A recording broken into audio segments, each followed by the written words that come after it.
جرگے کا مقصد اصل میں یہ ہے کہ یہاں پہ جو مہاجرین کو جس طریقے سے ڈیل کر رہے ہیں، جس طرح سے وہ نکالنا چاہتے ہیں، تو یہ غیر مناسب ہے، کیونکہ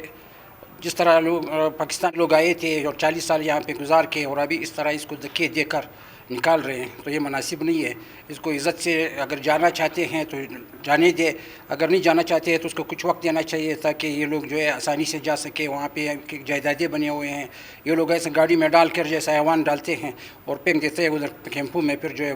رپورٹ کرتے ہیں۔ تو اس طرح کے لوگوں کو نکالنا کیا پاکستانی حکومت کو یہ اچھا لگتا ہے ان کے ساتھ اس طرح کے رویہ؟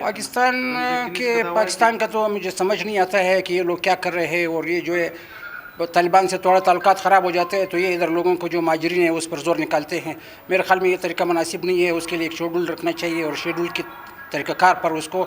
جانے دینا چاہیے۔ اور آج کل تو میرے خیال میں مہاجرین کو ادھر ہی جانا چاہیے، کیونکہ مہاجرین جو ہے یہاں پہ جو پاکستان میں حالات ہے، ہم لوگ جو پاکستان کے باشندے ہیں وہ بھی خوش نہیں ہے، وہ بھی جانا چاہتے ہیں۔ آپ کو پتہ ہے کہ لاکھوں لوگ جو ہے سالوں کے نکل رہے ہیں، تو مہاجرین بیچاروں کے کیا صورتحال ہے، وہ تو اس نسبت سے مہاجر کی نسبت سے یہاں رہ رہے۔ تو ہمارا پولیس کا آپ کو پتہ ہے کہ وہ کیا اس کا رویہ کیا ہے، ہمارے دوسرے اداروں کا پتہ ہے کہ وہ کیا کر رہے ہیں۔ تو اس لیے مہاجرین کو میرا تجویز یہ ہے کہ مہاجرین کو خود جانا چاہیے، ان کا اسی میں فائدہ ہے، اس کا وہ اپنا ملک ہے، اس کو جانا چاہیے۔ اس طرح ان لوگوں کے جو کاروبار ہے پراپرٹی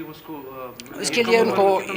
ان کو وقت دینا چاہیے، ان کو ایسا دمبو کی طرح اس میں گاڑیوں میں نہیں ڈال کے جانا چاہیے، اس کو وقت دینا چاہیے کہ آپ اپنا کاروبار کو وائنڈ اپ کریں اور چلے جائیں۔ بطور اپنی پارٹی کی طرف سے کیا پیغام دیں گے؟ میرے اپنے پارٹی کی طرف سے یہ حکومت کو میرا تجویز ہے کہ وہ ان کو ٹائم دے دے اور ان کو باقاعدہ ایک طریقہ کار سے ان کے لیے طریقہ کار بنا کے ان کو بھیج دیں۔